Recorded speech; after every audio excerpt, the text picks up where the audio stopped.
To me, that's what everybody has their thing. When you were fighting, there was a point in time where you felt you was the baddest man on the planet.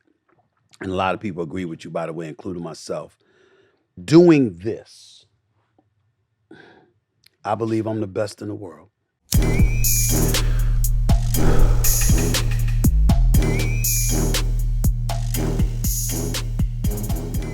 Ladies and gentlemen, we have another episode of Hotboxin. I'm Mike Tyson, Sebastian Joseph Day. and we have the one, the only, the quintessential Stephen A. Smith. Yes, How you sir. doing, bro? Yes. What's going on, fellas?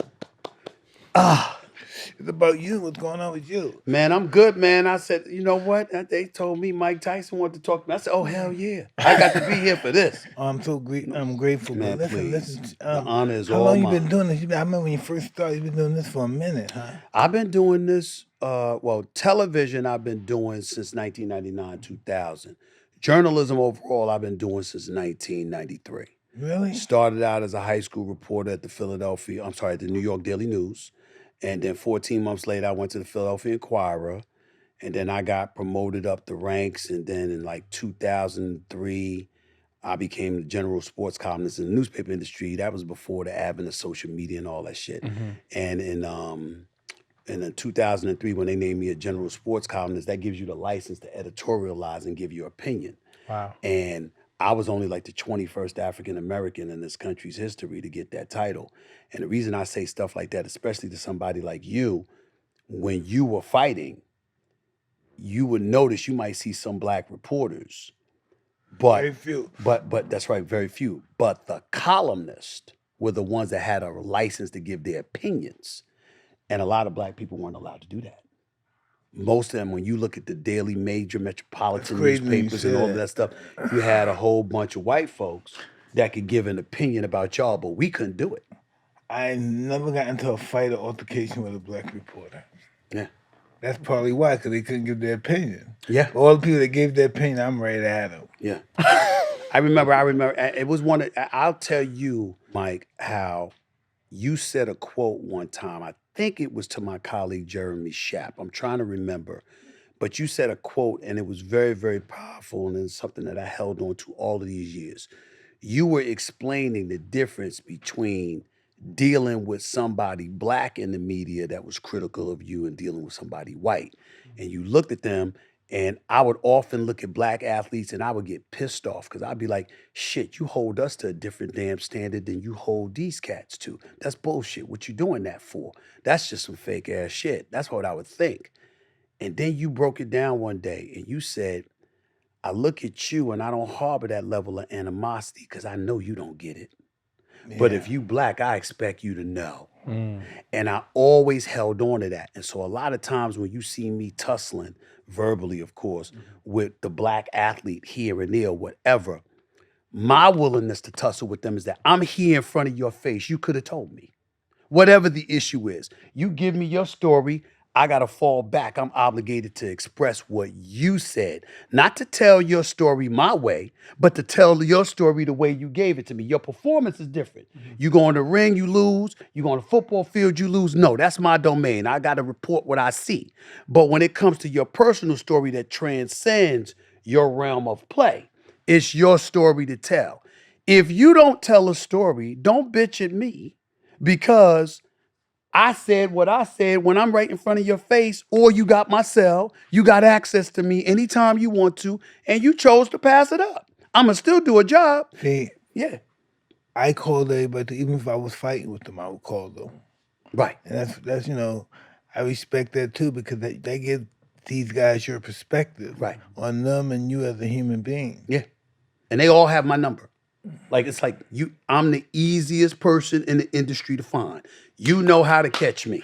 I learned you get so much more from having like a decent conversation than a raving. Fuck you, motherfucker! Your mother's a Yeah. That's you get. I've such had a those different- too. And I'm like, you finish? Because that ain't going to change the article that's coming or what I'm going to say on the air. Now, you want to talk to me and give me your perspective. Even if I disagree with you, it still muzzles me to some degree or alters what I might say because now instead of just taking time expressing my thought, I got to pause and say, yo, y'all, I just had this conversation with this brother. This is what this brother said to me. And based on what he's saying to me, y'all need to know. And that's a lot of times with athletes, that's all they want. All they want is for you to make sure that you're going to portray them and what they say to you accurately. But normally these guys know they can't sell papers by saying nice things about you. That's true. That's true. Yeah. Like today, my wife was reading what I said. I never said anything. Jamie recovering from a stroke. Jamie has a stroke. I never said anything. No. Right. What the fuck? Yeah. They just put your name up. I thought about this guy. Mike said Jamie, this guy had a stroke. Right. And that's ridiculous. But those, a lot of times, particularly in this day and age, they're not journalists. They're bloggers. They're people with their own websites and stuff And like their that. own agenda. But yeah, of course. But they don't have to go through what we went through. Like, for example, with me in my industry, there are editors that looked at my copy. And when I go on the radio, there's producers, there's bosses I have to answer to. When I go to ESPN, there's producers, there's executives that I communicate with directly. So there's checks and balances where you don't get to just say what you want to say, how you want to say it, And those without blocker any guys are credibility. never in the distance of the people they're talking about. Right. You know, they're never around them. They never will see these guys, only on television. But these guys having no kind of inclination. That's a big, big deal because let me Isn't tell you that they don't even know who's there's talking so many to 'em. people that you'll never see. So a lot of times people sit there, they look at me, one of my suits, Sebastian, they like my suits and stuff. But they'll see me in one of my suits and I'm walking to the game and they're like, who the hell he think he is? Why he courtside? They don't realize I'm on national TV a minimum of 10 live hours per week, minimum. A minimum of 450 hours a year, minimum, because I never work less than 45 weeks a year, ever, right? I literally go to a game because I don't have to report on deadline the way the reporters do now, stuff like that. I speak for a living. I'm talking on television and stuff like that. I literally go to games and I'm near the layup line or something like that, just so somebody could see me, so they could come to me and say, yo, I need to talk to you. Be in the locker room after the game, or meet me at this spot after the game, or look for a call for me after the game. I do that specifically to give them access to me. So if there's anything that they want to talk to me about, they could talk to me about. And I'm also big on this.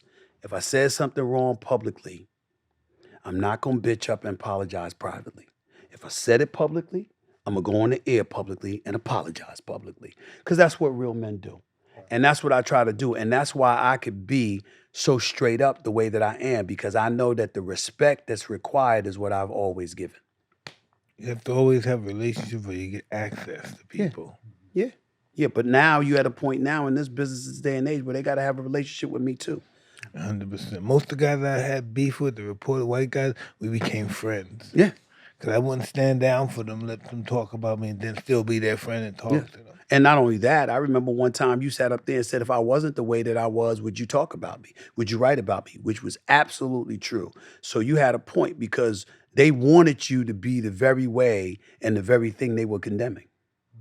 And they didn't want to say that. Yeah. And so my point is like, I pride myself on being able to say things like that, because I like to give people insight to what real perspective is all about. So if I'm sitting there, like, for example, I never apologize. Like, I'm from New York. I'm not apologizing for the fact that I love Miami and LA. I'm not apologizing for the fact that in my perfect world, Miami and the Lakers would have been playing in the finals, so I could be in LA and Miami. Damn it, I'm reluctant to go to Denver. I'm not excited about going to Denver. There's nothing wrong with the city. I'm sure there's beautiful fans there. The people are great. I get all that. But Denver or LA, where you think I want to be in June? I hear you. I'm not apologizing for it. facts. And when you're real like that, people know. And they have no choice but to respect it, because they know in their heart of hearts, they feel the same way.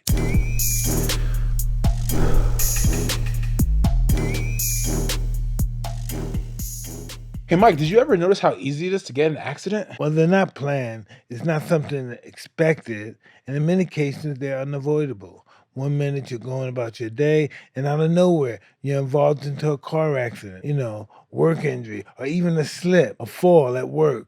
All these things make an accident easy to happen. If you're ever injured, you can check out Morgan & Morgan. Submitting an injury claim with Morgan & Morgan is so easy. It's more like using an app than hiring a lawyer. Submitting a claim to Morgan & Morgan is as easy as brushing your teeth. With Morgan & Morgan, submitting a claim is as easy as riding a bike. If you're ever injured, you can check out Morgan & Morgan. Their fee is free unless they win. For more information, you could go to forthepeople.com/hotboxing or dial #law.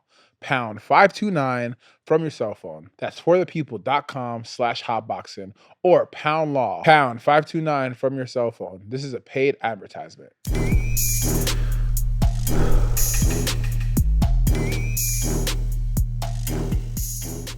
I had to go to Kansas City the other day. That was a trip. Kansas City's kind of nice, man. Yeah, Downtown there, it's kind of nice. That was a trip. It's a sleeper spot. It's a sleeper No, spot. Utah as well. I wouldn't go that far. Oh, I like Utah. I'm not gonna go that far. like I mean, Utah. the scenic, the mountains and shit like that, yeah. Mike. I mean, I get you there, but You don't like to see eagles and shit flying all day? no, man. You know, listen, I admire all of y'all that like that nature and all of that stuff, and you know, you with the pigeons and everything. I mean, I respect that. Me. Nah, I'm The not city trying to. I'm boy, not huh? trying to mess around with no damn. I'm a city boy at heart. I'm not trying to mess around with no Utah, man. And, you know, and then you're not. You know, like my man Mike Wilbon, for part of the interruption, ESPN, great friend, great mentor, and all of that stuff. So you know, he's from Chicago, and now he's really, really into Scottsdale, Arizona, and stuff That's like a that. good one, and, too. and that's fine, but they got coyotes running in the streets. Very close. Javelinas and stuff. I'm like this. What's that? Yeah, very close. I'm Hey, not They going big, out they there. big. Listen, hey, They you big. crazy? You in LA? I see mountain lions at Keyshawn. nighttime. Listen, at nighttime, like 3:00 at night, Right. you see mountain lions on Rodeo Drive. They're man. You big. crazy, Bro, They ain't little either. let me tell y'all something. You know, coyotes and all that. Keyshawn Johnson, former NFL star, one of my best friends. Incredible Works for player, ESPN. incredible person. He's a dude. He's a good people. And as real as it gets. This dude, I was planning on moving to LA. I was looking forward to it. I even thought about moving to Calabasas because I heard so much about Calabasas. I went out there. So Beautiful did I, out there. so did I. And this brother rolled up on me and showed me a picture of the mountain lion just walking on his property, trolling his backyard. I killed that dream instantly. I'm not doing it. Hell no. I'm not made of that. They, That's not me. No, They're on mountain Rodeo lions. Drive in LA. They're hanging Now, see, out. let me We tell you got that something. I don't like that you lion. said that. Because I go to Rodeo Drive all the time. I ain't see no damn mountain lion. Now, You look should at- have told go me 3 that. o'clock in the morning. Oh. Go 3 3 o'clock in the morning, mountain lion walking around that's- Rodeo? They ain't gonna be in the daytime. Yeah, bad things come out at night. Yeah, nighttime. Late night God like damn. Serious? that. Yeah, nah. I might not go back to Rodeo. And listen, can I tell you, they got bobcats too. I saw the bobcat in the street too. They got bobcats. Bobcats, Y'all mountain see- lions, yeah, all that mountain lions, bobcats, and they got Yo, the yo, yo. goddamn I seen a coyote too. coyote. Y'all understand this is not Gang funny. of coyotes. This is not funny. I know, but it's the real. I'm not. Really? Yeah, I'm going to stay serious. my ass in Jersey, in New York. I'm not doing that. They will- I'm not rolling. You should with have that kind look of- how many lion attacks in California, in the mountains. Man. Mountain lions don't get. That's- First thing they go, they want your skull. They start cracking your skull. Really? Yeah, all the victims that were attacked by mountain lions, first thing they go for the skull. And you study this stuff, so Yeah, you know this because stuff. there's so many of them happening. So, and I look at the Nature Channel. And by the way, forgive me because you interviewing me, but I got a question. What the hell is it with you and these lions, whatever it is that you have as pets on your property? What is this? This is interesting. I was in prison, so I'm talking to my car dealer. I'm coming home soon, so I'm discussing cars that I want when I get home. And he said another friend of ours who buys cars there too owes him some money, so he had some of the cars there. He said if he doesn't pay my money, I'm gonna trade some of his cars in for some animals. I said, what do you mean, animals? He said like horses and this and that. He said, you know what? If you had a tiger in your Ferrari in the passenger seat, that would be so fucking bad. I said, give me some. And so when I come home, I got 3 little cubs right there. I don't understand. Hey, I mean, you're you. Okay, you're one of. I never had any understand, problems man. with him. Just a lion bit me one time, but other than that, And bit you. What do you mean other than that? What do you mean other? See, I don't understand. What do you mean other so than that? normally they kill their owners. They kill their owners. Normally they do, yeah. They normally kill By their what? owners. What age? I don't know, like 2 years old, 3 years. When they get older, they get irritable too. Yeah. If you don't, some of them are strange. I have such a good relationship. I slept with my cats. Oh You my know, God. but some people don't have that relationship. They take the cats, they put them in a cage, then the cage all fucking day. Then you expect them to come out and play. Then it's attached to you. You put them back in the cage. They have feelings too. They need to have some, especially if they grew up Feelings. hugging you. Yeah, they want to be hugged and loved and all that stuff. But all they got to do is bite you once. Forget that. Boom! It hit you, Yeah. break your neck. Punch They'll you, hit and you. break your neck. They'll hit you. And, well, I saw them hit other lions, tigers and stuff. And I saw them tell them, hey, listen, they'll kill you in 3 seconds. Won't stand a chance. Well, at least you're dead. 3 I mean, at least you're dead. Yeah, I he's mean, not gonna be- I don't want to be alive. No, You but know? listen, funny that you say that because the grizzly bear, they just boom, hold you down, you Right. start taking biting chunks out of you. Yes. They don't wait for you to die. I read a And story the hyenas about too, that. they started, Yes. man, they go up your rectum, start eating you from your rectum. It's just a mad lie. I watch it all the time. Man Steve. is telling me stuff I do not want to hear. Oh, you gotta hear. No, listen. I know, but you gotta see the wildlife is a trip. They eat them from the inside out. See, for me, just show me where they are so I can go in a different direction. They're in Because I'm not Africa. trying to deal They're with in that. Africa, you're not gonna see them anytime I'm soon. not trying to deal with that. In But I my wouldn't life. mind having what's it called for a pet, a hyena for a pet. Wow. I would love to have a hyena for a pet. I saw A some guy. hyena. A hyena. I saw some That guy. has no loyalty, no love for No, nothing. you could train them like dogs. A hyena? Yeah. I don't believe it. Listen, I saw I don't a guy- believe it. Listen, I saw this guy in Africa riding him on the back, playing, but he kept the muzzle on him because the teeth so sharp they could hurt you by accident. But yeah, they can be domesticated to a certain degree. There's a reason I didn't go to Africa, I guess. You telling me they all there. That must be the reason I ain't make it back there.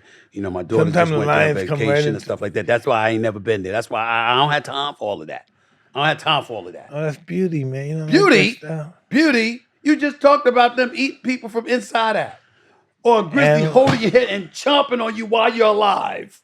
Well, That's beauty? yeah. Listen, we go and what do we do? Massacre whole countries, man. We kill people too. We Yeah, massacre that's true. I people mean, too. you know, we got some big We time. massacre people that we could reason with. We got big time problems because people are addicted to power and they're thinking about themselves and they're not thinking about the betterment of the And know what whole. else they're addicted to more than power? You know what? That camera. You know what? That's But the biggest narcotic in the well, world. you right say there. that, but I would tell you they believe that to be power, which is why 100%. that's the addiction. But I, as somebody that's on camera more than most, I would tell you that that same powerful instrument that's so magnetic to so many people can also be the quickest path to your downfall Well, no, 'cause in this- this day and age. This is not a reality. This is all bullshit. I'm just saying, you could say one thing in the world that we live in today, this woke culture and everything else, you could say one thing and it could end your career. I go on the end. Remember, I don't have the luxury of tape delay or 7-second delay or whatever. Brother, I'm live all the time. I utter the wrong thing. And I've made mistakes in the past, but they were unintentional. But I utter the wrong thing. It could end your career. I wake up every day knowing that one slippage could end me. Well, that's so interesting because I was under the auspices that I could say whatever I want in this camera and they wouldn't erase it, but I guess I was wrong. Because they erased it all. Well, he's Damn live. right. Well, he's live. Damn right. That's it. I mean, that's just the way it goes, but I understand it. And I think that to me, that's what everybody has their thing. When you were fighting, there was a point in time where you felt you was the baddest man on the planet. And a lot of people agree with you, by the way, including myself. Doing this, I believe I'm the best in the world. I just do. I think that when you think about all the things that come with it, there are reporters, there are commentators, there are insiders, there are hosts, there, it's all of these elements that come into play. They're debaters. I'm the one person that I believe has proven I can do it all. And so when I get in front of the microphone and in front of the camera, right, wrong, or otherwise, just my innate personal belief, I don't believe there's anybody on the planet that can touch me. And that's how I feel. That's how I go to work every day. Every morning I go to work feeling that way. Who am I going to slay today? Who think they're going to try to get me? Who am I going to get? Every day. A man is who he think he is. Yeah. That's just what it is. You think you're a dumb motherfucker, that's who you are. That's true. That's true. You don't have any confidence, that's definitely going to hurt you. But you can be overconfident and it could cost you. Hey, listen, some of the biggest stars in the world have the lowest self-esteem. That's true.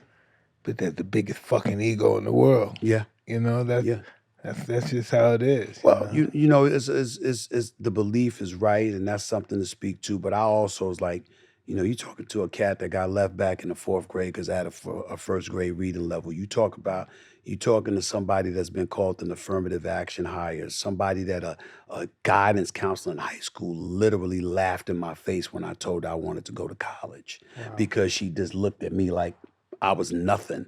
And I hold on to all of that. And so when I give speeches and stuff like that, one of the lines that I use is, I'm the best because or I say I'm brilliant, or I'm the best because I know I'm not.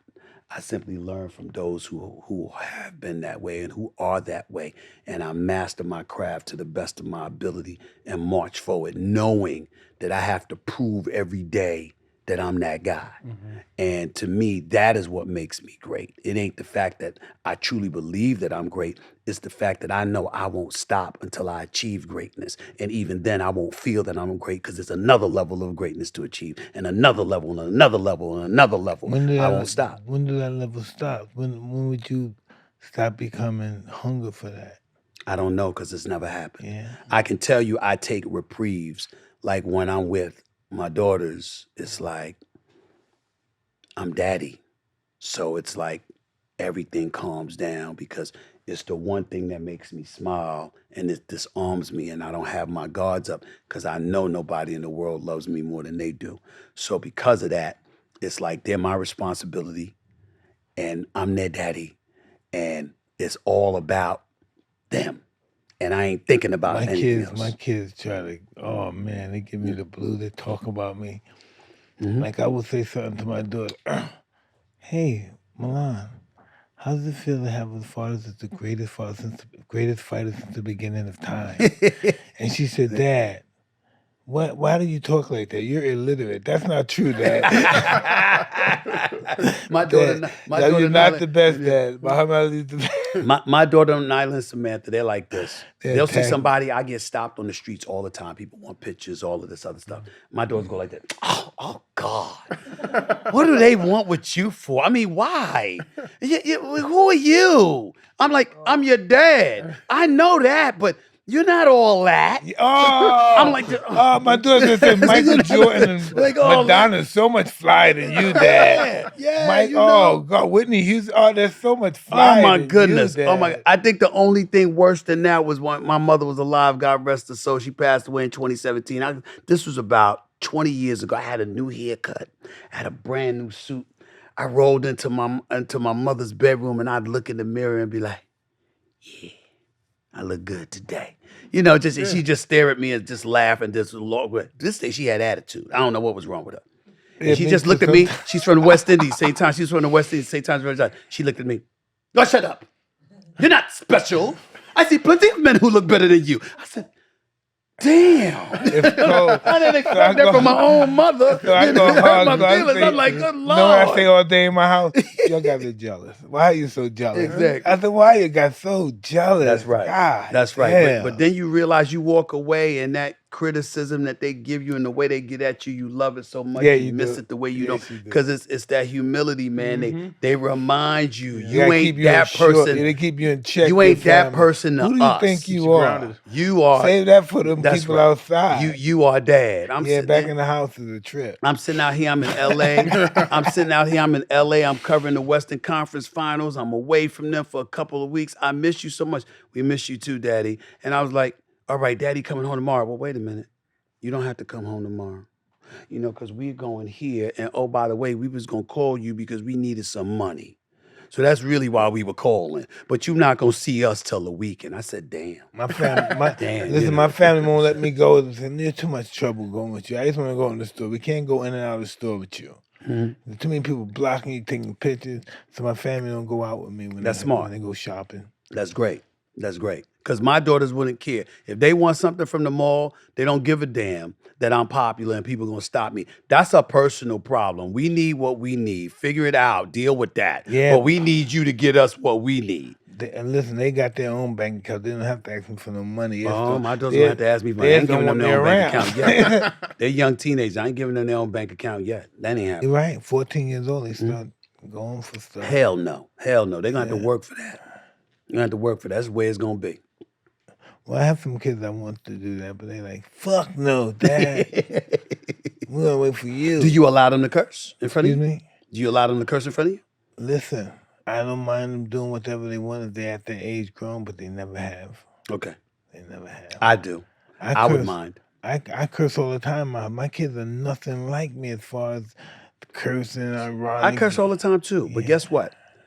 My mother passed away when I was 49 years old. I'm 55 now. She passed away when I was 49, June 1st, 2017. My mom heard me curse once in my entire life.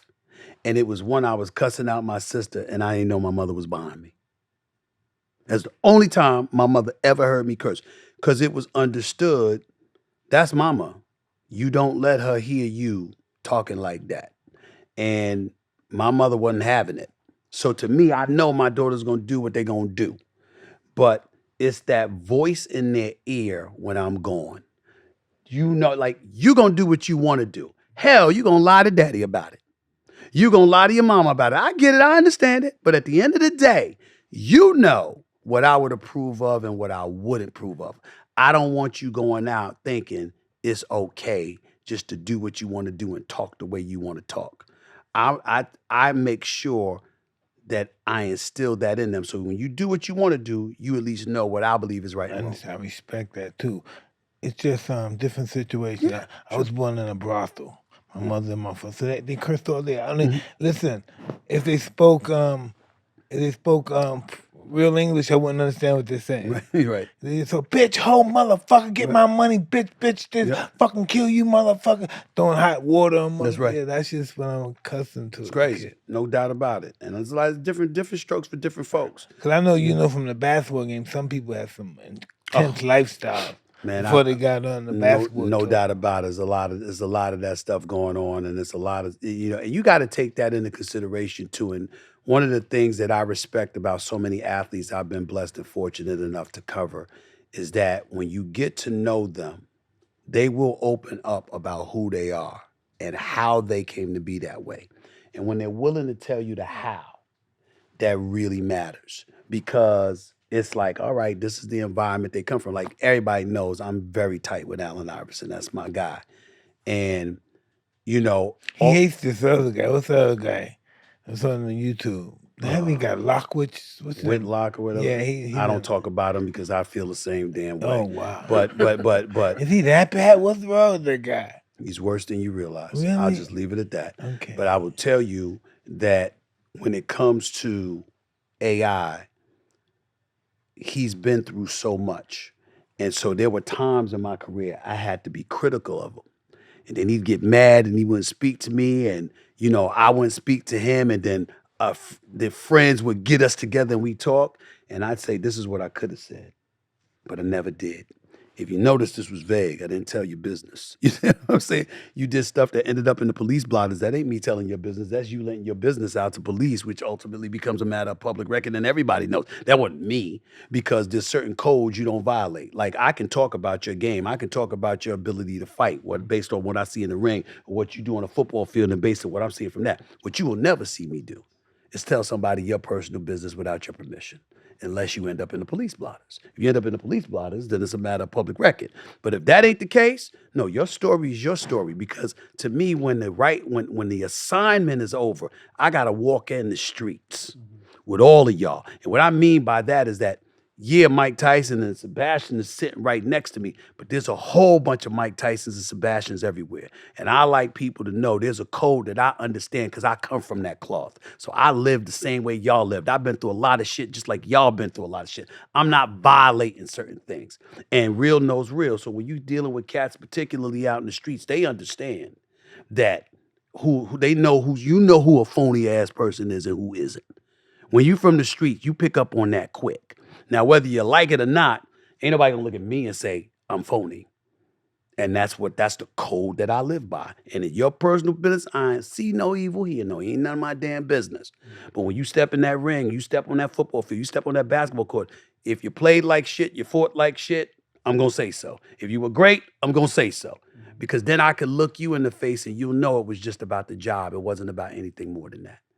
And you can deal with that as an athlete. And I believe that. How long did that take for you to come to recollection with that method that I've way. been that way my entire career. Your entire I walked into this business with that because I was trying to set a new standard. I was watching TV. I was watching how people were being covered. I was watching particularly how the black athlete. I'm not anti anything. I'm about fairness first. But I'm a proud black man. And I'm going to look out for my peeps as best as I possibly can. I look at a whole bunch of Latinos. I think anybody of color is my brother and sister. That's what I think. That's how I feel. And That's how I I feel. think the whole world is, but when you see them and they Yes. don't accept themselves as being black, Right. you know, that's ridiculous. That's just ridiculous. And I'm like, listen, you know, we live in Because even in Latin America, black is bad. and that's not to say yeah. all white people are bad. We run across a lot of good white people and a lot of trifling ass black people. That's not what I'm saying.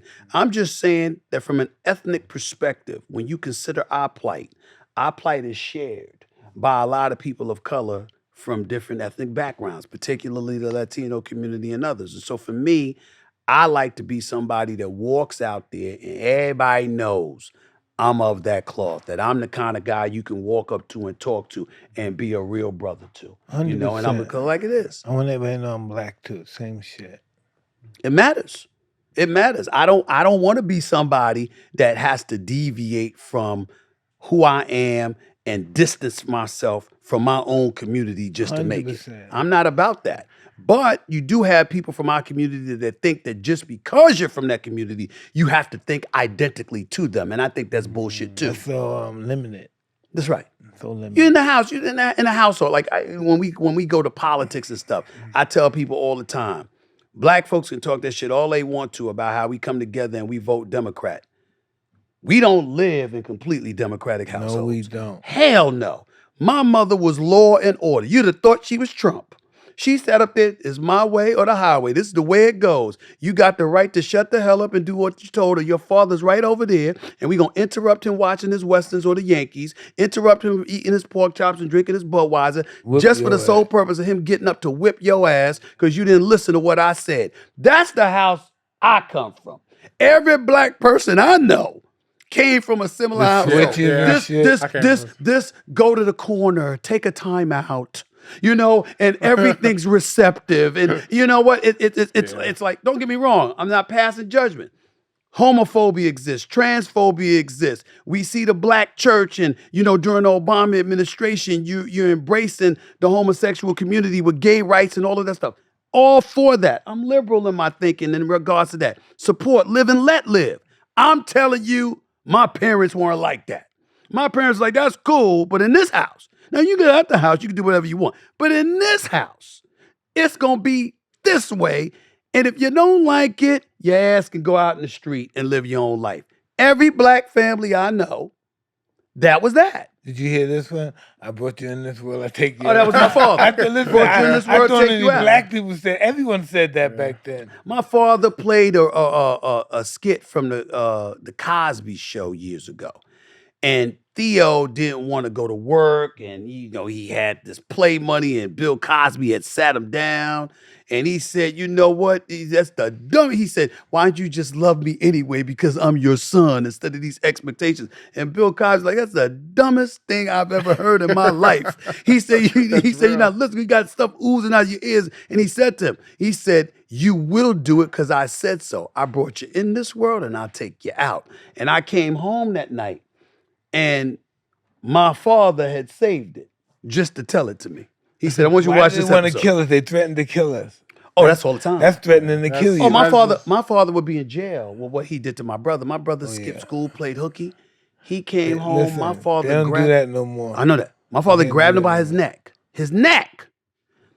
and took a tree branch and whipped his ass.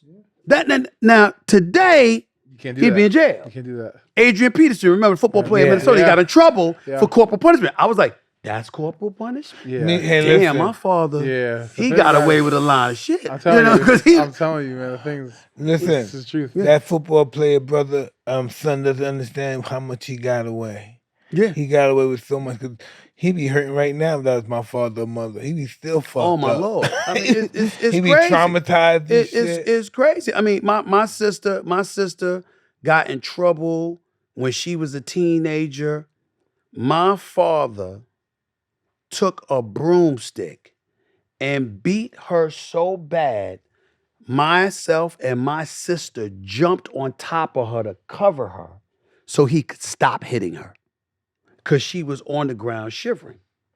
We jumped on top of her to stop him from beating her. That's how viciously he whipped her ass. And he'd be in jail But now. know where that comes from? Whipping your ass for the master won't do it. Yeah.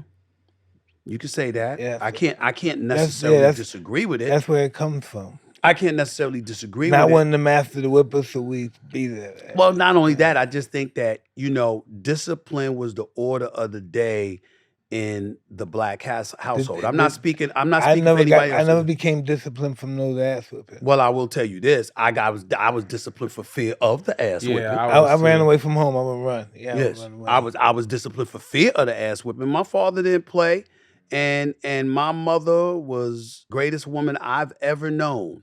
But she was about order in her household. It was going to be a certain way. I And never that is knew the order way in it was my gonna life be. till I started boxing. Other Yes. than that, I never knew order.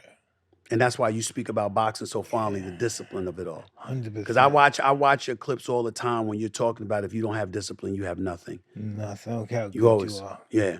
And that's a lot because, It's so easy for you to get distracted without. well, not just that, it's just a strong message because without discipline, man, your life can end so much sooner than it needs to be. First of all, you can get yourself in trouble you don't need to be getting yourself into. But secondly, from a health perspective, if you don't have discipline, you'll get yourself in trouble. Like me personally, I'm weeding off. I'm a serial addict. I never did drugs or alcohol because I was one of those dudes, and I've never smoked weed or anything, but it was for a reason. I grew up surrounded by Muslims, them black Muslims from the Ansar Allah community in Brooklyn, New York, off of Bushwick Avenue. And so I knew a whole bunch of them. And they were so much about their discipline, praying 5 times a day, speaking Fusha Arabic. And I was surrounded by them all the time. And you got to a point where you saw their level of discipline and you wished you could exercise it yourself, but you realize you never really, really tried. And so you get older and you just let it go. It's like, no, you're not smoking drugs, but you know what? You eating a lot of sugar, you eating a lot of fast food, you're doing all of this stuff that ain't healthy. And I bring that story up because when you talk about discipline, it's really, really about having that power instilled in you to say no to a lot of stuff. And if you can't say no to a lot of stuff, you're going to say yes to everything. And so at least once a week, I watch you you did it and it was on Instagram and you were talking about discipline. And I remind myself of that because I'm like, listen, no matter what, I got to improve my discipline. I'm not disciplined enough. And luckily, I became a bit more disciplined where I'm healthier than I've been in a long time, especially after I suffered from COVID and damn thing almost killed me. And ever since then, it's like, wait a minute, you're going to take this seriously. You're going to take this to another level because ain't no wealth without health. It don't mean nothing how much money I got, how much money I hope to earn or whatever the case may be. If I got to be in the hospital all the damn time because I'm sick, if I'm debilitated and I can't move around the way that I want to move around and live the quality of life that I want to live, what difference does it make? So guess what? Instead of some candy, how about some blueberries? You know what I'm saying? Instead of a burger, how about some fish? Stuff like that. You start to think about it. They showed on television that one of the causes of cancer is meat and dairy. Yeah. I had no idea. You got to get it flushed out your system. And everything is in the blood. Everything is in the blood. Dana White, the president of the UFC, introduced me to that 10X Health group led, and one of the guys. Grant Cardone. Yes, right. I spoke at his event this past summer. And also his guy, Gary Brecker, has been working with me as well. They're not the only people I talk to, but they've definitely helped me along the way, and it's just important. I mean, I feel better than I felt in a long time. I still got a ways to go, but I prioritize that more and more and more because I'm striving to be the best that I can be. How can I pull that off if I don't do anything to take care of myself? It's real. Yeah. Steven, when was your I knew I made it moment? Was that when you first aired on TV? Like, when was that moment you knew that you were like heading towards the right got direction? that contract. Huh? It's a couple of things. It's a couple of moments. First of all, The real contract, I now know it's the real contract, was in 2019. But prior to that, there were two moments that stood out. When I was named a general sports columnist, imagine you have undiagnosed dyslexia. You can't really comprehend what you're reading. And you get left back in the fourth grade, and all of a sudden you become a professional journalist. Yeah. And now you've gotten the highest title that a writer can have in the profession, which is what I pulled off in 2003 for the Philadelphia Inquirer. That was one moment. The other moment was 2005 when ESPN decided to give me my own show entitled Quite Frankly. It was a talk show. I was hosting the talk show. It was on from August of 2005 to January 2007. But I signed the deal in April. And the deal was for like $1.3 million per year. Now, you coming from Hollis, Queens, and you making $75,000 a year and all that stuff, and then all of a sudden you making seven figures. It was like, wow. And the reason I felt that I made it was because I signed a contract in the ABC offices on 66th Street in Manhattan. I drove straight back to Hollis, Queens. My mother had retired as a registered nurse at Queens General Hospital, but she didn't have any money other than her pension and her savings. So she would work at the Police Athletic League down the block on 200th Street and 112th Avenue. And she'd work there to get extra money to accumulate funds so she could go on a vacation a year. And my proudest moment to this day was that I drove straight home, and I put it in my book, Straight Shooter. I drove straight from Manhattan to Queens, New York. I walked right in that PAL, and I grabbed her by the arm, and I said, let's go. And I looked at her boss, and I said, my mother's not coming back. And I drove her back home 3 blocks away. And she was like, what's going on? And I told her I signed this contract. And I said, I can't afford, because you're getting paid twice a month. W-2s taking half of your damn money and all of this other stuff, which is a different story for another day, right? But you're making enough. And I said, the mortgage is paid. I said, in your vacation. And I handed her 2 tickets to a trip to Europe. And I said, you ain't got to work no more. Go on and enjoy yourself. It's my turn. And that, to this day, is the proudest moment of my life. There's no other moment. I guess my daughter's being born is close, no doubt about that. But to watch my mother struggle the way that she did all of those years trying to take care of us, because my father was real negligent and didn't do his part, to see her go through what she went through, and for me to have that moment, the only thing that would have been better was 2019, because that's when I really did get the contract. That contract was excessively more than the one that I signed back in 2005. And that contract would have enabled me to buy her a dream house in St. Thomas, and take care of everything. I mean, I took care of her bills, but the contract in 2019 would have enabled me to shower her with more things than she could have possibly imagined. But she was gone by then. So that's what happened. Under here. Yeah, man. Yeah, sorry. Yeah, Rest yeah. in peace. Yeah. That's an amazing story. Yeah. Yeah, it is, man. And I got my mother resumed. Huh? Her body resumed. Really? You did Yeah. that? She died in a shitty coffin. Wow. So you got out of there. I would have done the same thing. And even now, my mother's with me every day. I went through, I would tell you, a strong 1.5 to 2 years of just depression. And, you go through moments in life when you lose someone. And what hits you, it's not every minute of every day. But at some point every day, darkness just comes and you see no light. All you see, you don't want to talk to nobody. You don't want to be around anybody, whatever. It's one of the reasons why my sister Carmen, I got 4 older sisters, but I'm really tight with my youngest of my older sisters, Carmen. One of the reasons I have her around, if I go to games and stuff like that, You know, you'll see her with me if I'm traveling out of town. Not all the time, but you'll see her with me a lot.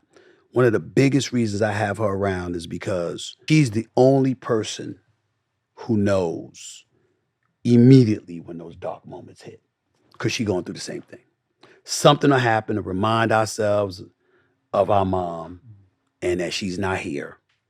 And then she'll see a switch in me, and she is the only one who picks up on it. And it's instant. And everybody knows at that moment to leave me alone. Because, you know, it's like, you know, you're not, you know, my mother was an angel to me. So, of course, I believe she's in heaven. But what you stuck on in that moment is that she's not here with you. And that is what hurts. But it only sometimes it lasts a few minutes. Sometimes it lasts a few hours. Sometimes it's just a moment. But every day it hits you. And you just got to learn to deal with it. I can dig it. Yeah. Yeah. You know. And my mother be the first to get on me. She'd be like, you know, if I sit up there and, not that I was at the time because I wasn't a reporter, but if I wrote something about you, my mother be like, why did you say that about him? That is not nice. I did not raise you that way. Are you being fair? And I'm like, you don't know anything about sports. What do you care? I know how I raised you. That is not a nice thing to say. I'm sure he tried his best. Why are you talking like that? That's what she said. I'm like, Mommy, he got knocked out. What do you want me to do? You know, what do you do? You know what I'm saying? You didn't have to say that. You could have said he fell. You did not have to say that. I'm like, good Lord. But that's how she was, man. That's how she was. So. Nothing's better than a mother's love, man. Yeah, man. No doubt about it. Especially for boys. Huh? Boys love their mother. Of course. Of course. No doubt. We should. You know, because they love us. And, you know, boys who become men, it's not the discipline. It's not the discipline that vexes us. It's if we suspect you don't care. If we know you care, and we know that unconditional love is there, you could walk up to us and slap us upside our damn head. We ain't gonna do a thing. You could find the most vicious dude imaginable. He will not touch his mama if he knows his mama loves him to death. Real. He will not touch her. He wouldn't even think about it because he knows she loves him. Some people cut their mothers up and eat them. I don't know about this, Michael. What? Good God Almighty. Where the hell are you getting this stuff from now, man? What? Oh, my Lord. You're talking about the placenta. No, I'm talking about psycho serial killer. Oh my God. What the hell are you watching on television, man? I'm watching some really wild shit. Jeffrey Dahmer and this other guy, he taking your heart out and he. Yeah, I guess it happens. I mean, I know it has happened. I've read these things, but Remember the Menendez brothers killed their family and all that stuff? yeah, You remember I remember these stories. I remember these, but we were talking about loving parents. I don't know how we got to loving that point. parents How do too. we know that? How do we know that? How do we know that? From families, testimony. So Stephen A., let's talk about that new podcast. You want to talk about that, how that came about? Yeah, can we switch the subject? I mean, this is wild shit, Mike Tyson. I mean, damn. Let's talk about this I'm sitting there podcast. like this. I don't recall he's seeing this stuff on channel. Yeah, But okay, they're okay. out there, man. Look me up on human cannibals in America. I believe that. Eating motherfuckers like God, you know. You get taken out, man. Why are we having this conversation? We're informing the people what's out there. You run into this shit now. Since me and you talking like, yo, that's that motherfucker Mike and Stephen A. was talking about. I'm sitting there. You ain't talking about that shit. Don't make me a target. But I'm just sitting. I gotta watch everything now. Good Lord have mercy. But I hear you. I hear you loud and clear, and I'm taking it seriously. No, I'm serious. That's dude. why I'm back. Yeah, I just learned something. I didn't know that either. Mhm. Yeah, I was in rehab and I saw this beautiful blonde girl, which I thought was beautiful until when we had our meetings. Then the counselor was talking to her about her devil worshiping shit. Oh, You never know what's out there, you dude. never know what out there. It's different, for sure. Well, at least she told somebody. Yeah. At least she told somebody. She didn't keep it to herself. No, but Thank she said God. the people are still looking for her. I'm quite sure they are. Yeah, they're looking for her. Yeah. This world is messed up, man. No, it's beautiful. The people are messed up. So, okay, well, that's what I'm talking about, Mike. The people that's in this world, people don't have nothing to do but Well, that's this what we world, talking about. But living in this world. But that's what we're talking about. We're talking about the people because at the end of the day, that's what it comes down to, man. And it's crazier than it's ever The world's been. perfect. Huh? The world's perfect. The people are not perfect. Okay. Well, I'm going to talk about the people in this world. People It's in a this problem. world, we're a bad lot, man. All of us. Can I ask you a question? Do you wish you were still fighting right now, considering the people in this world? Because you were at your best when you were menacing, as you say. Do you wish you were still fighting right now? I don't want to be that person anymore. Okay. But I wouldn't mind fighting, but you can't be one without the other. Why not? Don't you think all fighters are menacing? I have to be menacing. I got you. Talk about you. I have to be that way. Right. I agree with you. There were times that you were a little bit too nice, you know? I'm not going to bring up the Bruce Seldon. You didn't have to be menacing to him. Listen. You didn't even hit him, You and his did ass too. went I down. didn't hit him. He didn't. You never touched him. I'm telling my God! I'm telling my corner. let me tell you Listen, something. I didn't hit him. Get the fuck out of here, Mike. You never touched him. I did not you hit never him. touched him. He Oh, came in the only ring. You're the only person He that came in the saw ring that. scared. Everybody thought I had a Please, great knockout. Anybody that I they did not hit the guy. You never touched him. My I'm right-handed guard. Listen, I that's didn't been hit that about 30 guy. years. I'm still pissed at him. Listen, I'm still pissed at him. You're the only First guy round, that's seen too. that. You're the only guy that's never seen that. touched him. Everybody else thought I do a Is- magnificent right hand and left foot. I don't want to listen. I don't want to call Never hit him. anybody I tell names. everybody I never hit I don't him. want to call anybody names. At least listen. Michael Spinks was crying in the damn dressing room before he had to come out to get you. But at least he got hit from you. Yeah. You hit him. Yo, listen. You hit him. Listen, I'm telling my coaches this. They said, no, Mike, that was a perfect right here. I said, no, I didn't hit him. I didn't hit him. Listen, y'all, let me tell y'all how this went. So Mike swings at Bruce. Never hits him. Bruce goes down. And by the time the referee counted to 10, both times I didn't hit him. Bruce was up hugging Mike. Go back and watch the tape. He was standing up hugging Mike at count of 10. He clearly came for the money. He didn't come to fight. Mike didn't hit him. Mike didn't hit him. He Brother, totally missed him. I'm so happy you're saying this. It's the truth. I'm so happy It's the truth. I was pissed. You noticed that. You're the only one that noticed How it. could I be the only one? And I ain't the only one with two eyes. No, everybody listen. thought you did. No, you hit him. everybody thought him with the masterful right hand. Oh my God! You never touched him. Never, You never touched him. I'm telling people this. No one believes me. You destroyed Terrell Biggs. Terrell Biggs. That was personal. Yeah, I got him good. That was personal. You destroyed. See that? Look at this right here. Watch this. He never touched him. He never touched him. Look. Look crazy shit. I didn't tell him. Look, I never saw that shit. Did you see that? He never touched him. I went over his head. That's right. Never hit him. And then you tried to hit him with the left hook, and that didn't work. You never hit him. Oh, I'm so happy you brought. Look at this. Watch this. Look at his eyes are cool. Now he's cool. He's cool. Watch him touch the glove. Yeah, a nice long rest there. Watch. Oh, what the fuck? Where was the punch? Look. He never hit him. No. Look, now he went down. Get the fuck out of here. No. It was ridiculous. Horrible. Now let me That say. punch didn't even hurt. Look at. Watch What you this. shaking? What the Stop. fuck you shaking for, nigga? Stop. You never touched him. Listen, he didn't want to fight. He came for the money. He came for the money. But the first one, I didn't even hit him, definitely. Come on, man. Now listen, let me tell you this. Can I? You saw that? Did you see that? He actually you saw ducked it, it. right? He ducked it. He actually ducked it. He ducked it. He never hit Nah, him. he definitely wanted that check. He's on that check. Now let me tell you this. You got Biggs. Pinkland Thomas really tried. Oh yeah, but I got him so good. You got him good, but he He really was so tried. tough. He was so tough. But too. you want me to tell you who I give credit to though? I loved it. It was just funny to me, but I give him credit where credit is due.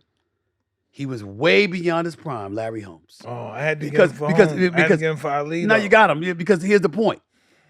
He's sitting out there, he's using his jab, he's fighting, and the next thing you know, round 4, if I remember correctly, he come out dancing with his arms down. Because by this time the crowd is crazy, they screaming because they like, yo, and you was like this. Yeah, I saw him doing it, and now I said, I'm gonna get him. See, right there. See, that's where he messed up.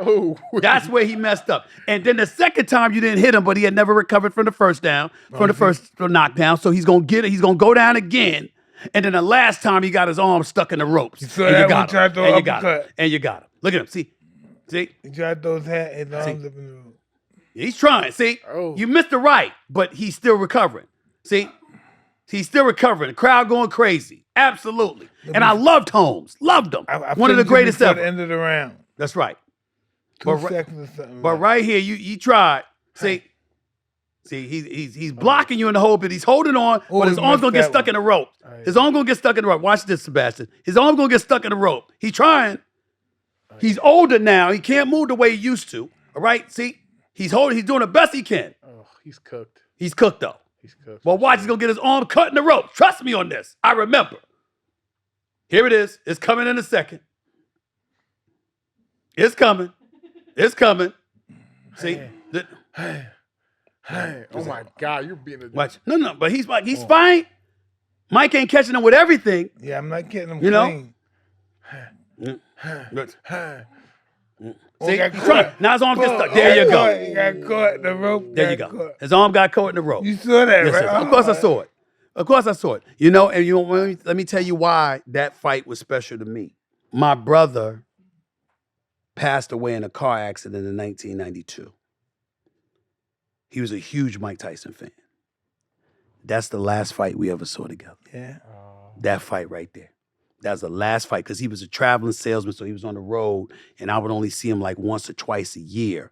But that was the last time we saw a boxing match together. And my brother got up in the last knockdown and ran out the room. Oh, Lord. Oh, God. You know, because you caught him. Because you caught him. And I said, oh, man, this it was something special. There's a lot of great moments, bro. There's a lot of great moments you gave a lot of us, my man. A whole bunch. Steven, do you remember the first time you met Mike? What was the first time you guys met? The first time we met each other was a few years ago in Vegas when you showed up to a fight. That's the first time I ever was saw it you. a fight or was it a basketball game? No, it was a fight in Vegas. It was the first time we ever saw each other. I'm trying to remember. I think it might have been. Were you at Fury Wilder 1? Yeah. That might have been it. It was Fury Wilder. 3 or was it? No, 2. It was 2. Was it? It was 1 or 2. But I will tell you this: that third one was special. Yeah. I get listen. Yeah. And you know what? I can't wait to see him fight again. Well, I don't want to. I don't want that fight. Not them two, someone else. Oh yeah. I don't want the fight. I don't want Wilder in the ring with Tyson Fury again. I want to give that up. Now let me explain because I don't want it to be taken wrong. I have profound respect for Deontay Wilder. He got a nuclear right hand. I don't think that he's a great boxer, but he's an elite puncher. Where he reminds me of you is the fact that he got in the ring with a dude 40 pounds heavier. And you got in the ring with a couple of dudes, Razor Ruddock, a few others that were heavier than you and what have you, and you took them out. Frank Bruno was even heavier than you, of course, even though he didn't have that chin. The point that I'm making is that Deontay Wilder deserves all the credit in the I world agree. because such courage and listen, if it's anybody else, he finishes them. If that's Anthony Joshua that gets caught I by the wanna see right that hand, fight. I want to see that yeah. fight. Anthony Joshua is the better boxer. But I believe it's all a matter of who catches who. I think that Deontay Wilder can take a punch. I don't think Anthony Joshua can. But he's a superior boxer. And if he can avoid getting caught by Wilder, he'll beat Wilder. But I think Wilder will knock him out. Wilder throws fast punches. Yes, he does. Punches Yes, he does. fast. Yes, he does. Hard to But- avoid them. Yes, but I think he beats Joshua. But I think that Deontay Wilder messed up by getting in the ring with somebody 38 pounds heavier than him.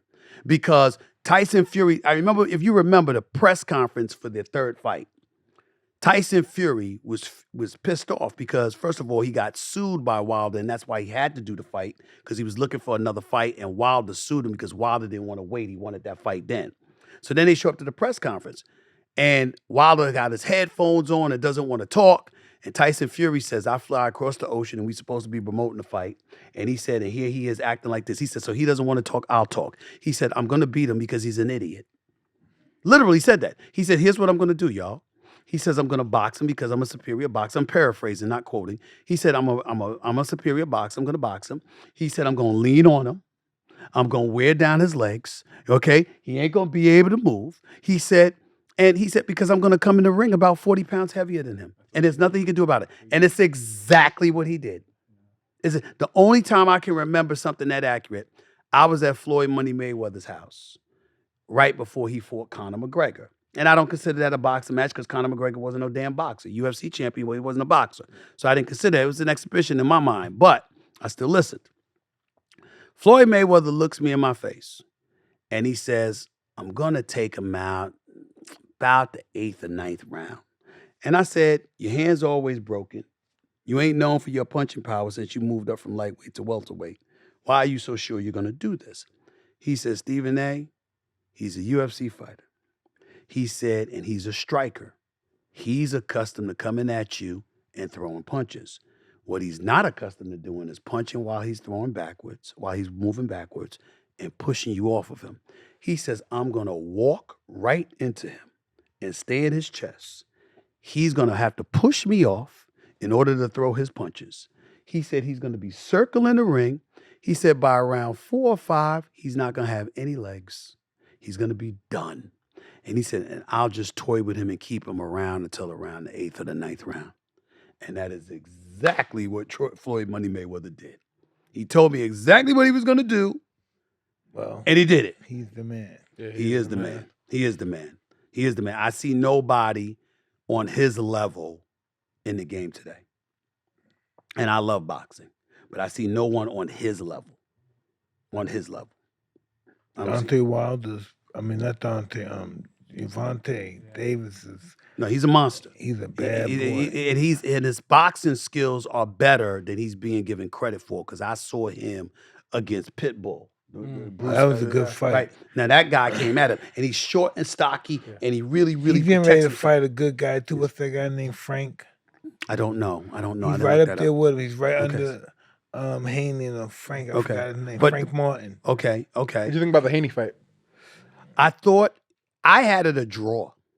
Could have been a draw, but he didn't fight. He didn't beat him enough to win his title. I don't even think he should have done.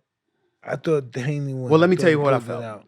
I thought Haney won most of the early rounds. Early round. I thought from round 7 on, it was debatable to 10. I thought he destroyed Haney in the 10th and 11th. And I thought that he came back a little bit in the 12th. Lomachenko's speed, footwork was exceptional. What bothered me about Haney, and this is the only way, I think you could make an argument that it was a draw or that he won slightly. It certainly wasn't a lopsided fight. I don't know what the hell that judge was thinking about a 116, 110. I don't know what the hell he was thinking, but I will tell you this. What really disappointed me, I project. That's the business that we're in. It's not just about what you did, it's about what you're going to do. And I see Gervonta Davis. And I look at Haney and I'm like this. You don't want no parts of Gervonta Davis. You want to stay away from that, brother. Because Haney gets hit too much. And you can't do that against Tank Davis. You can't do it. No. That's going to be a problem. And then I saw, I think it was Adrian Broner, but I'm not sure. I think it was him talking about how he saw Gervonta and Haney spar. And he talked about how Gervonta hit him once, and they had to jump into the ring to stop Haney from getting hurt because Gervonta, hit him. Really? And then after that, it was on social media. And then afterwards, once Haney got his bearings together, then he went in there and boxed the way that he could box.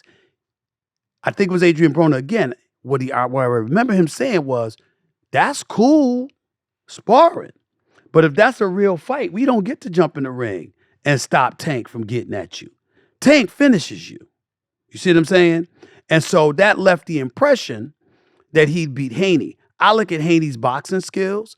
I look at what his father, Bill Haney, did in training him for that Lomachenko fight. I think he did an exceptional job. But my point is, Lomachenko isn't a power puncher, and he was the smaller guy. And he stung Haney a few times. If that's Tank, that's a different problem. That's a different problem that I don't think Haney wants any part of. What about Shakur, too? Shakur fight? Andre Ward, former light heavyweight champion of the world, was on my podcast on Monday. And he said to me, Shakur Stevenson is who you got to look at. This brother, especially, he's 20-0, just 10 knockouts, but his skills, everything he's got, he's no joke. He could beat Haney. I'm not saying he will, but we need to give him some love, some shine. He could do it, Steve. He got a chance. Another person that told me Shakur's the future was Floyd Money Mayweather, who I just saw at the Lakers game. And so I look at it and it was like, we know what Tank, everybody know who Tank is and what Tank brings to the table. And I think that he's top 5 pound for pound in the world right now, if not higher. I think Canelo has slipped a little bit. I'm a So that David. last fight with Canelo, I can't believe Yeah, that yeah, guy was hitting him. Yeah, and getting hit too much. And not only that, I'm pissed off at the fights he's taking. Listen, I know that the Mexican community is going to come and support you no matter what. And it's boxing, and by all means, capitalize, get your money, et cetera, all for that. But you too great to be fighting people we never heard of. Never heard of Bivol. Never heard of this latest guy. You know, Triple G, you fought him 3 damn times. All right, enough already. All right? David Benavidez is that dude. He deserves a Have shot. you ever seen Eric Morrell fight? Oh, who? Eric Morrell. I've heard about him. Eric Morrell. I will tell you, for me, Eric Morrell, okay, but Benavidez, Charlo, Badass. these brothers Are these deserve. guys fighting? I don't know why they're not fighting. You gotta fight. No. I don't want them to fight. Let me tell you why. I don't think it's fair to them, Mike. Like, for example, if you're David Benavidez, why should you or Charlo have to go through each other when you both clearly deserve a shot at Canelo? You the champ, take them both on. Fight one of them and let the winner fight the other. That's not what they want to do. Exactly. And I'm saying that's a problem. When you were the champ, you didn't sit up there and pick number 3, 4, 5. Who was next in line? The next in line was the dude you fought. And then after you fought the next in line, you took out the next in line. Line them up, I'm going to take them out. You didn't sit up there and wait for them to fight each other so you didn't have to take on both of them. You took both of them. That's not Eric Morrell, is it? No, I don't think so. Eric Morrell? That's not Eric Morrell from Cuba. Right. Am I spelling it wrong? Morrel? I think it's 2 L's. Yes. That's just my issue. It's like, I don't want Benavidez and Charlo to fight one another and then one of them never gets a shot at Canelo. It's like, I think he's the champ. That's him? Oh, watch this guy. David Morrell. Yes, I saw him. Oh, this is the guy he knocked out in the first round. I think it's the first round knockout. Yeah, he's special. He's special. He's special. Yeah. He did this. Look, he just did that. He's telling the ref, stop the fight, man. What are you doing? You know, he told the ref, stop it. The guy's not ready. He took him out in the first round. This is coming to an end very soon. Oh, yes, he's done. He's done right there. He got caught with the straight left. He's about to go down. He's winging shots. Yes. Yeah. Just go down. Yeah. He got him. That's it. It's a wrap. Can you talk about your podcast? Yes. How did that come about? I've been working for ESPN for a long time, really since 2003. Left in 2009 when we had a contract dispute, was gone for 2 years. And I've been blessed to have been very, very successful. But I got to tell you that I just got to a point where I wanted my own platform. Mm-hmm. I wanted a platform that was separate and apart from ESPN, that I own, that I operate, that I don't have to answer to anybody for. Everybody got to answer to me. You know, one of the things that we have to acknowledge, a lot of us who are older and are old school, we do things a certain way. And the reason why the younger generation is so important is because of the innovative tendencies they bring into an equation. Their willingness to bet on themselves. Their willingness to take a chance, to sit up there and to say, okay, I got this to gain, but I potentially got this to lose, but damn it, I want to bet on me. And when you look around, it could be an actor, it could be a comedian, it could be an athlete, it could be a musician, it could be anybody. Somewhere along the line, every success story that you find is somebody that bet on themselves. I was raised by a West Indian mom that was like, pound the pavement, punch that clock, show up to work, put your head down, do the job. And God bless her, she worked her butt off for so many years. She went 20 plus straight years with working 16 hours a day, 7 days a week, with 1 week's vacation a year, you know. But my mother never made more than $53,000 a year. And so to know that and to know how reliant she was on her pension, it doesn't take a genius to recognize that you want a better life for yourself than that. And so how do you get it? You don't always get it by being dependent on an employer. In a lot of instances, you have to have the willingness to bet on yourself. And so with everything that I've accomplished and what have you, I just looked at myself one day and I said, this is not good enough. I'm not satisfied. And it's not really about succeeding or failing. It's about never trying. Yeah. I know, I trust you, me. I pay attention. I see who some of these podcasters are. I see the kind of money they generating for themselves. I see the kind of cachet that they have because of it. And I'm like, why the hell can I do it? Yeah, I started my own production company. Yes, I'm going to create scripted and unscripted content. I'm going to do all of these things. I'm determined to do all these things. I even want to get a little bit into acting now. I'm going to take some acting lessons this summer. I'm going to do all of that because I got a recurring role on the soap opera General Hospital. I got all of that going on. But do I own my own business? Am I going to succeed at that? Am I going to build a platform that I own and I operate and I'm the boss and where I'm able to say, this is what I did for me?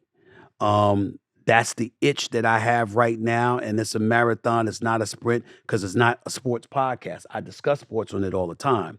I'm not prohibited from talking about sports. It just can't be purely sports because if it were purely sports, then I would have had to stay at ESPN. In order to depart from ESPN in that regard and to do content that expands beyond that, I had to be willing to embrace other issues, politics, pop culture and entertainment issues, social justice issues, and all of this other stuff. And so you just build from there. And I put my team together. I got my own production company, got my own social media person, my own sales and marketing person, my own operations manager, all of this other stuff. And all of that's been new to me because all my career, I've been a talent. I've been the dude that actually performed and somebody else did all of those things. That's no longer acceptable to me. I want to be a businessman. I want to display my entrepreneurial spirit. That's what I needed for me to touch on my bucket list, and that's why I did it. Brother, there's tens of millions of people here. Yeah. They want to know how to get in touch with you. Oh, well, listen, I have an assistant because I ain't gonna give anybody my damn number. You can have it. I know. I don't You want can to have know. Where can they find you at? Oh, yes. Socials, podcasts. Twitter at Stephen A. Smith. Same thing with Instagram. Same thing with Facebook. Same thing with TikTok. Right? So you got that going on. First Take every weekday morning from 10 a.m. to noon Eastern Standard Time. My podcast, I changed the name. It was No Mercy with Stephen A. This past Friday, I changed it to the Stephen A. Smith Show because my name, my brand, everybody knows who I am. You Google No Mercy, that's harder to find than it is for Stephen A. Smith. So I changed the name to Stephen A. Smith. That's the name of my podcast and my show now. Not to mention the fact that I decided to take it live. So a minimum, because I do a podcast 3 days a week, and a minimum of every Monday, Wednesday, and Friday, I'll be live on YouTube from at 4 p.m. Eastern Standard Time, 1 p.m. Pacific Standard Time. And that's just what I'm going to be doing moving forward. That's going to be awesome. You got your own say, your own show. That's why I like this. Do what I Yeah. But now I found that I can't say what I want anymore. Well, you can say everything's within, Merchandise. This is my new merchandise. It's on Loomies. It's the biggest selling thing on the internet. It's on Zoomies. Oh, man. Zoomies, yeah. Some Hotboxin, but listen, I appreciate that. where man. those people here, man, it's going off the fucking millions we're selling. I'm going to use it. And I got your boxing gloves, too. Y'all sent me some boxing gloves, my man. Appreciate you. Got a lot of love for you, man. Appreciate all that you've done over the years. Appreciate your candor. Appreciate you exposing your vulnerabilities and just letting us know you do a lot for us. And I really appreciate it. And you're always authentic and true. You ain't never been considered some lying, phony-ass person. And we always appreciate that.